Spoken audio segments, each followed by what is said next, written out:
Good morning, educators. Myself, Surbi Satra from Jack Angel Education. Today, I am going to explain lesson planning of day 5 of second month for class nursery. Let's start with our first period. आज के जो हमारे first period में हम ले रहे हैं हमारी स्टोरी जो हमने की थी प्रीवियस डेज में, जिसका टाइटल है the crocodile and the monkey. तो हमने जब ये स्टोरी की थी तो हमने कैरेक्टर्स के बारे में बच्चों से बातचीत की थी, उन्हें एक्सप्लेन किया था और उनसे बहुत सारे सवाल जवाब भी हमने किए थे और उसके बाद हमने बच्चों को स्टोरी सुनाई। आज आप क्या करेंगे कि अपने क्लास के किन्हीं भी 2 बच्चों को भी आप चाहे तो वैसे कैरेक्टर्स में आप बना सकते हैं, चाहे तो क्रोकोडाइल का और मंकी का फेस मास्क बना करके भी बच्चों को शो कर सकते हैं अपनी स्टोरी के लिए।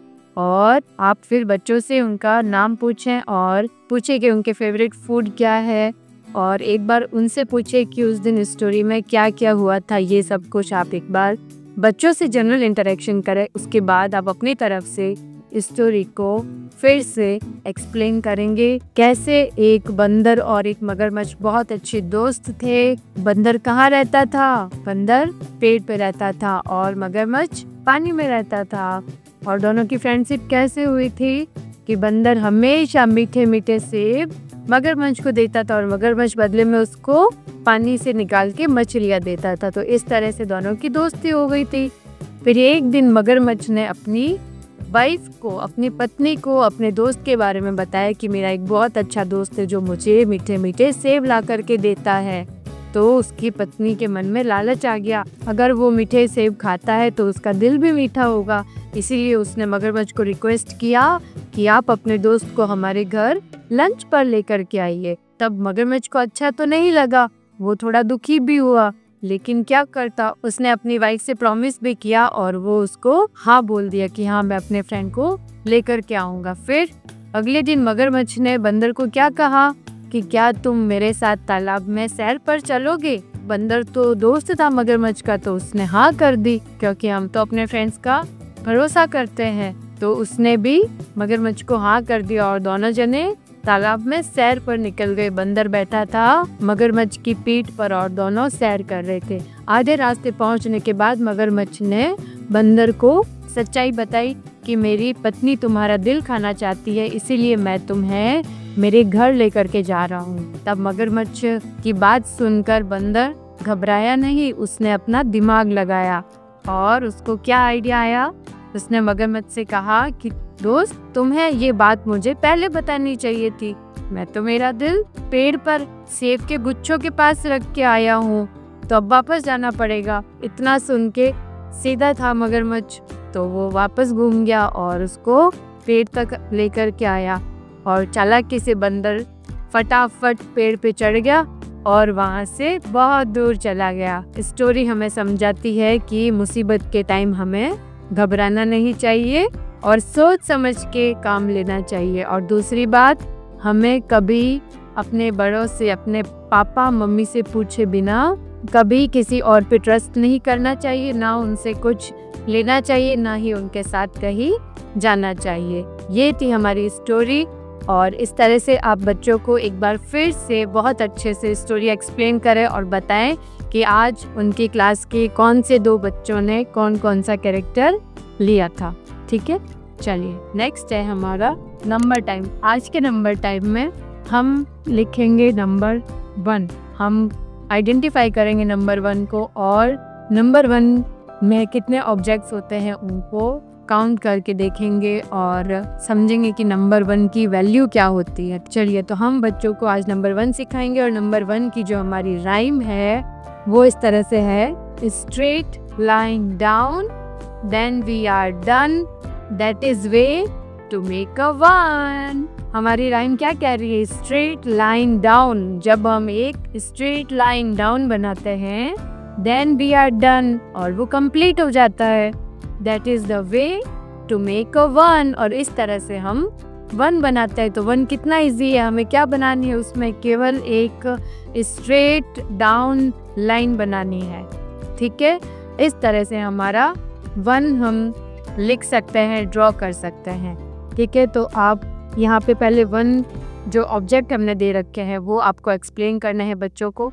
जैसे हमने पहले 1 जब इंट्रोड्यूस करवाया था तो हमने लाइव ऑब्जेक्ट्स लिए थे क्लास में, तो उसी तरह से आप फिर से कोई भी ऑब्जेक्ट्स ले सकते हैं। इसमें आपको सिमिलर ऑब्जेक्ट की या फिर एक जैसे दिखने वाले ऑब्जेक्ट्स की ऐसी कोई भी रिक्वायरमेंट नहीं है। आपको केवल एक एक चीज़ बच्चों को दिखानी है, जैसे कि 1 water bottle, 1 lunch box, 1 pencil box, 1 crayon box, कोई भी एक चीज़ जो आपकी क्लास में हो, जैसे कि 1 globe, 1 chalk, 1 pencil, 1 bag, 1 chair. यानी कि आपकी क्लासरूम में ही इतने सारे ऑब्जेक्ट्स हैं, तो कोई भी चीज़ आप लेकर के बच्चों को 1 की वैल्यू समझा सकते हैं कि 1 क्या होता है।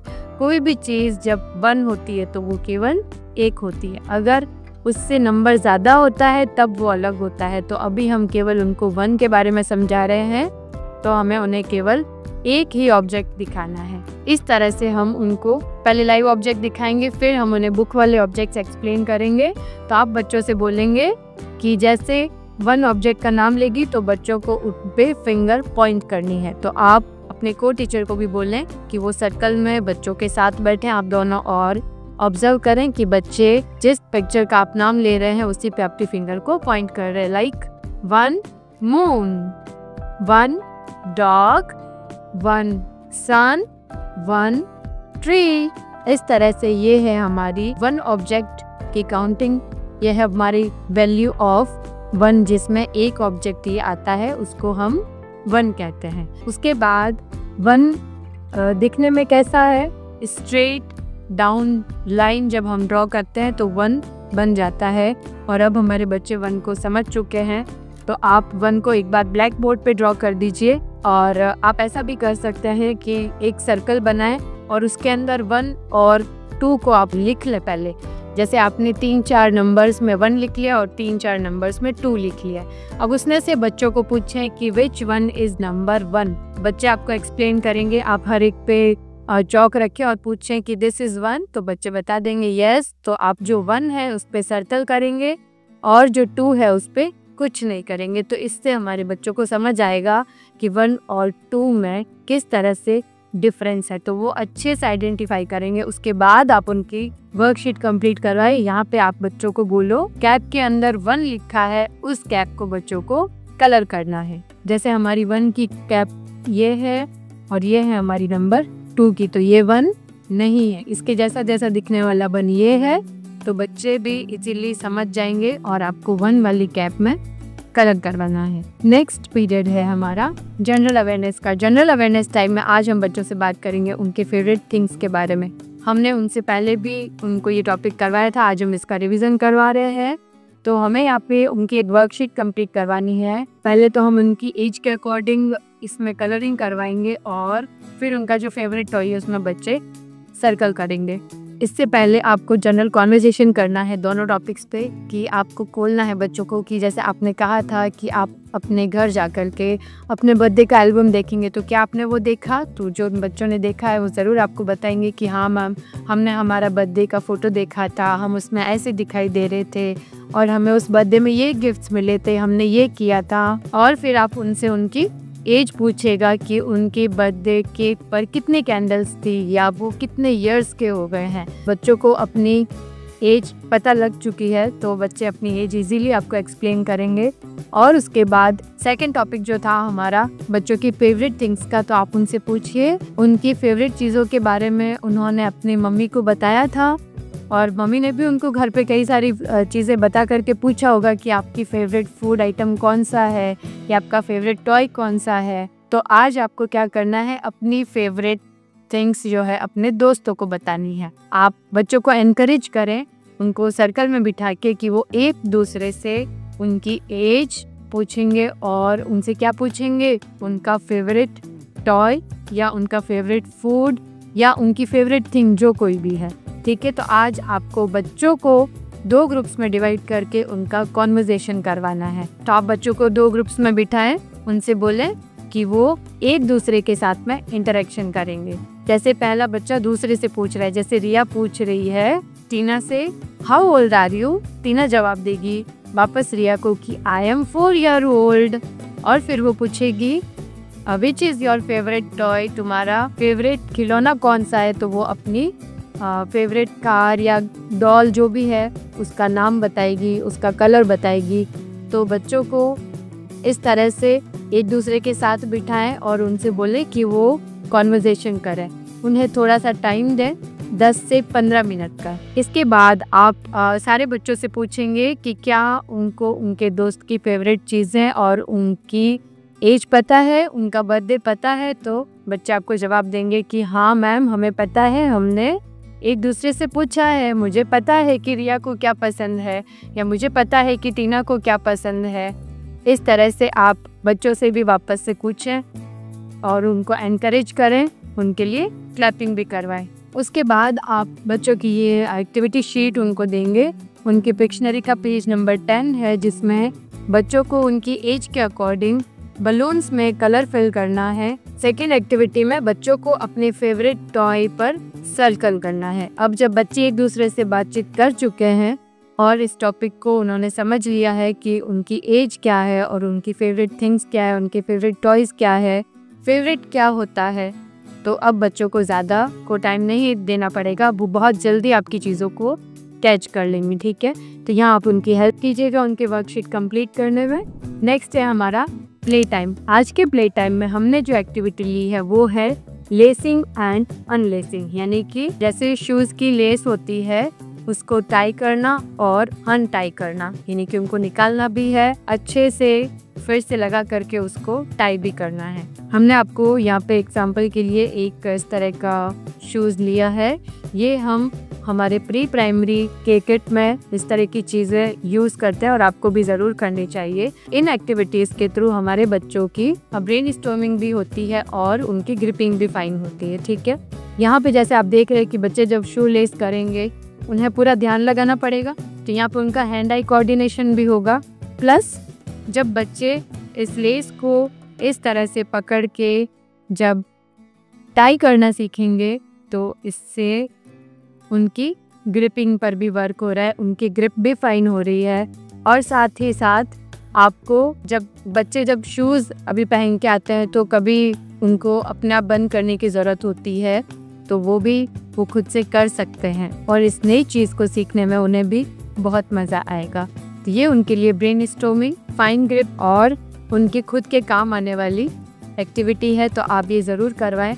अगर आप इस तरह से प्रिपेयर नहीं कर सकते हैं तो कोई बात नहीं, आप हार्ड शीट लीजिए, जैसे कोई गत्ता होता है इस तरह से कार्टून बॉक्स का, वो लेकर के आप उसको शूज़ की शेप में कटिंग कर दीजिए और यहाँ पे आप इस तरह से होल कर सकते हैं और होल करके इस तरह की लेस आपको मिल जाएंगी, तो उससे आप ये भी प्रिपेयर कर सकते हैं। इस तरह का वुडन वाला अगर नहीं अवेलेबल है तो कोई बात नहीं, उस तरह के भी यूज़ कर सकते हैं। लेकिन ये छोटी छोटी चीज़ें दिखने में बहुत इजी लगती है, लेकिन बच्चों के लिए बहुत ही फ्रूटफुल एक्टिविटीज़ है, इसीलिए हम इनको इंक्लूड करते हैं, ठीक है। तो आप देखेंगे कि सारे बच्चों को आप इस तरह की एक्टिविटी दें और उनमें एक कंपटीशन करवाएं कि सबसे पहले कौन शू लेसिंग करता है और अनलेसिंग करता है, ठीक है। उन्हें उसको डोरी को पहले डालना भी है और उसके बाद उसको वापस निकालना भी है, उनको अनलेस भी करना है। इसमें बच्चे भी बहुत एंजॉय करेंगे। नेक्स्ट है हमारा आर्ट टाइम। आज के आर्ट टाइम में हमने नंबर लिया है 1 और इसमें आपको बच्चों को ईयरबड से कलर की प्रिंटिंग करवानी है। ईयरबड जो होता है वो आगे से कॉटन का होता है, तो वो आप जब कलर में डिप करेंगे तो वो एब्जॉर्ब कर लेगा और आपको बच्चों को वो ईयरबड देना है। बच्चों को बोलना है कि इसमें इस तरह से टैप करते हुए ईयरबड से इसके अंदर डॉट्स लगाएंगे। तो ये है हमारे बच्चों का आर्ट बुक, पेज नंबर 10। और जैसा कि नंबर 1 हम अभी रिवाइज करवा रहे हैं, इसीलिए हमने नंबर 1 भी ले लिया है। इस मंथ का जो कलर है येलो, वो हमने कलर येलो ही लिया है ताकि बच्चे नंबर 1 के कॉन्सेप्ट को भी क्लियर करेंगे, नंबर 1 भी सीखेंगे और साथ ही साथ उनके फाइन ग्रिप की एक्टिविटीज़ भी हो जाएगी। और जब वो ध्यान लगा करके नंबर 1 पे डॉट्स लगाएंगे कलर को डिप करके, तो इससे उनकी ब्रेन स्टॉर्मिंग एक्टिविटी भी हो रही है, हैंड आई कोऑर्डिनेशन भी बन रहा है। तो आप देखें कि हमारे बच्चों के लिए कितनी अच्छी एक्टिविटी है जो इतनी सारी चीज़ों को इंक्लूड करते हुए हमने शामिल की है। तो ये है नंबर 1 और बच्चों को बोले कि वो जितनी बार यहाँ पे ईयरबड से डॉट्स लगाएंगे तो उतनी बार उनको साथ साथ में बोलना है 1 1 1 1 1। तो बोलते हुए जब वो करेंगे और इस शेप में करेंगे तो उनको पता भी लगेगा कि नंबर 1 को कैसे लिखा जाता है और नंबर 1 का प्रोनाउंसिएशन कैसे होता है और नंबर 1 में ऑब्जेक्ट भी एक ही होता है और साथ ही साथ उनका कलर कॉन्सेप्ट भी क्लियर हो जाएगा। नेक्स्ट है हमारा रिफ्लेक्शन टाइम। आज के रिफ्लेक्शन टाइम में हम एक्सप्लेन करेंगे बच्चों को कि आज हमने स्टोरी सुनी थी क्रोकोडाइल एंड द मंकी की। उसमें कैरेक्टर्स हमारे क्लास के कौन से बच्चे बने थे और स्टोरी से हमने क्या सीखा था। फिर आपको नंबर 1 उनको एक्सप्लेन करना है, नंबर 1 के ऑब्जेक्ट्स उन्होंने कौन कौन से देखे थे वो एक्सप्लेन करना है। और 3 टाइम में बच्चों ने अपने फ्रेंड से आज बातचीत की थी, उनका इंटरेक्शन था आज, जिसमें उन्होंने जाना था कि उनके फेवरेट टॉयज़ क्या है और उनके फ्रेंड्स का बर्थडे कब आता है और वो कितने इयर्स के हैं। फिर हमने प्ले टाइम में बच्चों को लेसिंग अनलेसिंग करवाई थी और आर्ट टाइम में हमने ईयरबड से पेस्टिंग करवाई है, वो नंबर 1 के अंदर येलो कलर से। देखिए ये था हमारा थीम टाइम।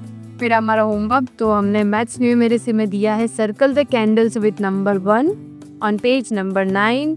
और पेरेंट्स के लिए जो एक्टिविटी है उसमें है ज़मीन पर एक बनाए और विद्यार्थी को उस पर चलते हुए नंबर का नाम बोलने को कहें, यानी कि बच्चों को नंबर 1 ड्रॉ करके उसके ऊपर वॉक करवाना है ताकि वो 1 को बोले और उसके ऊपर वॉक करे तो उसकी फॉर्मेशन भी उनको समझ आएगी। चलिए ये था हमारा आज का दिन, day 5 and I hope you like the video. Thank you.